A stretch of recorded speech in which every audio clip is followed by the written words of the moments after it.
Bismillahirrahmanirrahim. Assalamualaikum warahmatullahi wabarakatuh. Selamat sore semuanya. Pada hari ini kita akan melanjutkan pembelajaran kita dari mata pelajaran pendidikan kewarganegaraan yang bertemakan wawasan kebangsaan, membangun identitas dan persatuan bangsa kita. Di presentasi ini kita akan membahas pentingnya wawasan kebangsaan. Kita akan membahas hakikat, sejarah, dan pilar-pilarnya. Juga kita akan membahas implementasi dan tantangan dalam kehidupan berbangsa dan bernegara.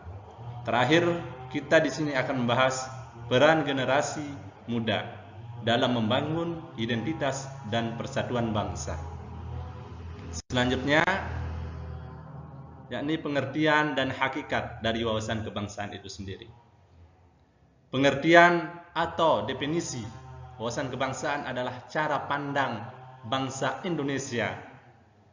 Ini mengenai diri dan lingkungannya, mengutamakan persatuan dan kesatuan kewarganegaraan kita.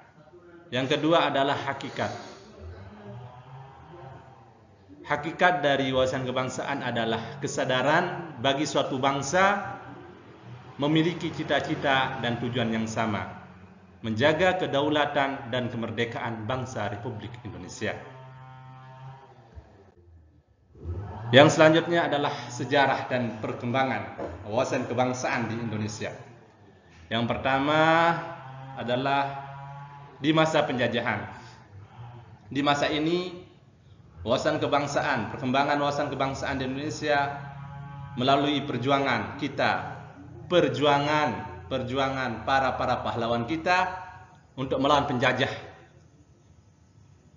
yang bisa menumbuhkan rasa persatuan dan munculnya organisasi pergerakan nasional untuk merumuskan kebangsaan yang bebas, untuk merumuskan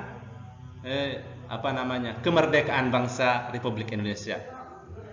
Selanjutnya, setelah masa penjajahan, kita ke Sumpah Pemuda. Sumpah Pemuda menjadi sejarah perkembangan dan wawasan kebangsaan di Indonesia, yaitu ikrar pemuda saat itu. Ikrarnya adalah satu nusa, satu bangsa, satu bahasa. Ini adalah merupakan tonggak penting dalam terciptanya persatuan dan kesatuan Republik Indonesia. Yang selanjutnya adalah proklamasi kemerdekaan. Proklamasi kemerdekaan Indonesia adalah sebagai puncak perjuangan para pahlawan kita untuk membentuk negara yang berdaulat, yaitu negara kesatuan Republik Indonesia. Kita menuju slide yang selanjutnya adalah pilar-pilar wawasan kebangsaan kita. Pilar-pilar wawasan kebangsaan kita itu ada 4. Yang pertama adalah Pancasila, yang kedua adalah Undang-Undang 1945, yang keempat adalah NKRI, dan yang keempat adalah Bhinneka Tunggal Ika. Yang pertama, Pancasila sebagai pilar wawasan kebangsaan adalah dikarenakan Pancasila ini sebagai dasar negara kita dan ideologi bangsa kita. Lima sila sebagai pedoman hidup bangsa kita. Adapun 5 sila itu adalah yang pertama, ketuhanan yang Maha Esa. Yang kedua adalah kemanusiaan yang adil dan beradab. Yang ketiga adalah persatuan Indonesia.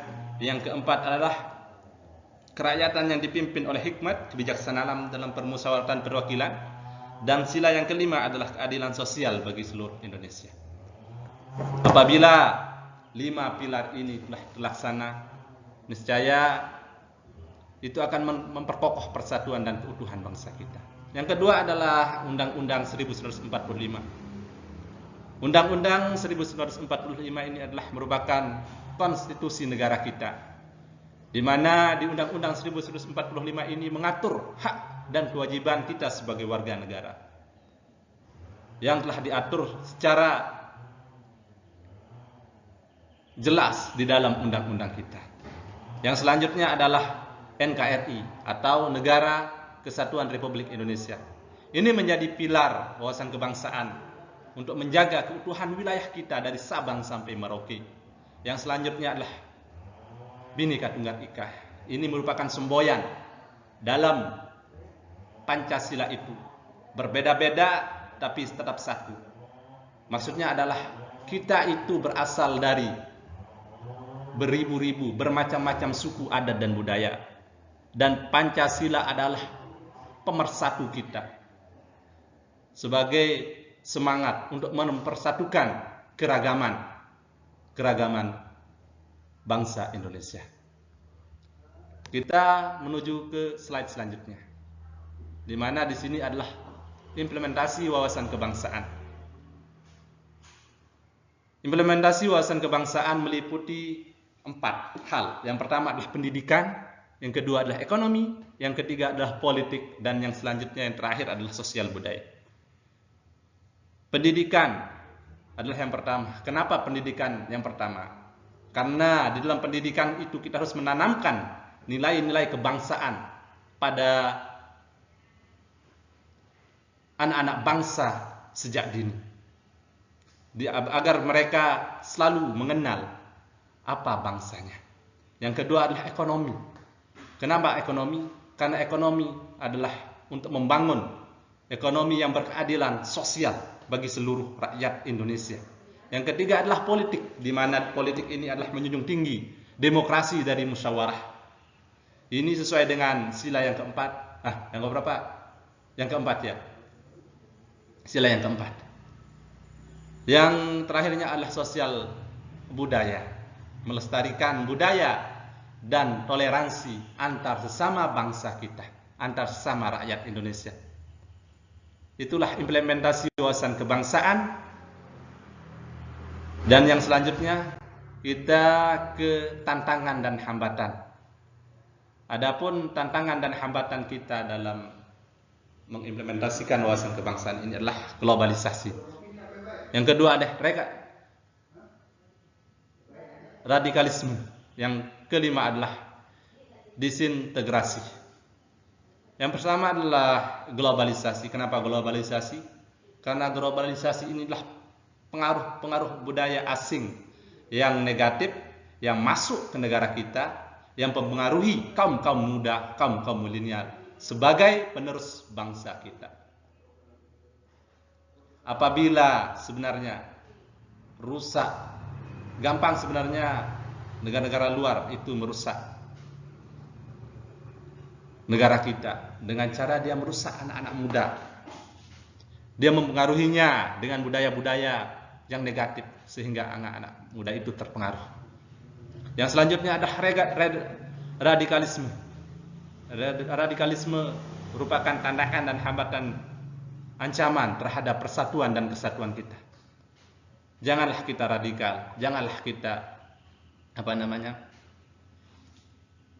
anarkis. Karena itu merupakan ancaman terhadap persatuan dan kesatuan bangsa kita.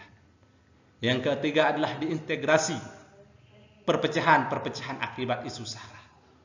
Di mana banyak kita lihat isu-isu sara yang terjadi.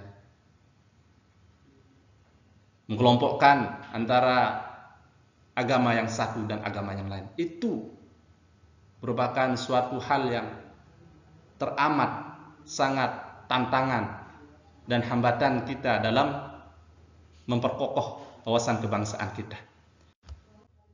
Yang kedua, yang selanjutnya adalah peran generasi muda. Ini yang terakhir. Generasi muda harus berperan aktif dalam menjaga persatuan dan keutuhan bangsa kita. Bagaimana caranya? Dengan belajar aktif dan menyebarkan. Belajar di sini adalah meningkatkan pengetahuan tentang wawasan kebangsaannya. Kita dituntut untuk belajar supaya kita tahu wawasan kebangsaan Indonesia. Yang kedua adalah kita harus aktif berprestasi dalam kegiatan positif. Dan yang ketiga adalah menyebarkan, menginspirasi orang lain dengan semangat kebangsaan. Sampai di sini. Kesimpulannya adalah wawasan kebangsaan adalah fondasi penting untuk persatuan kemajuan bangsa Indonesia. Marilah kita jaga dan lestarikan demi Indonesia yang lebih baik, aman, tentram dan damai, demi kesejahteraan kita bersama. Demikian materi hari ini. Mohon maaf apabila ada tutur kata saya yang salah. Assalamualaikum warahmatullahi wabarakatuh.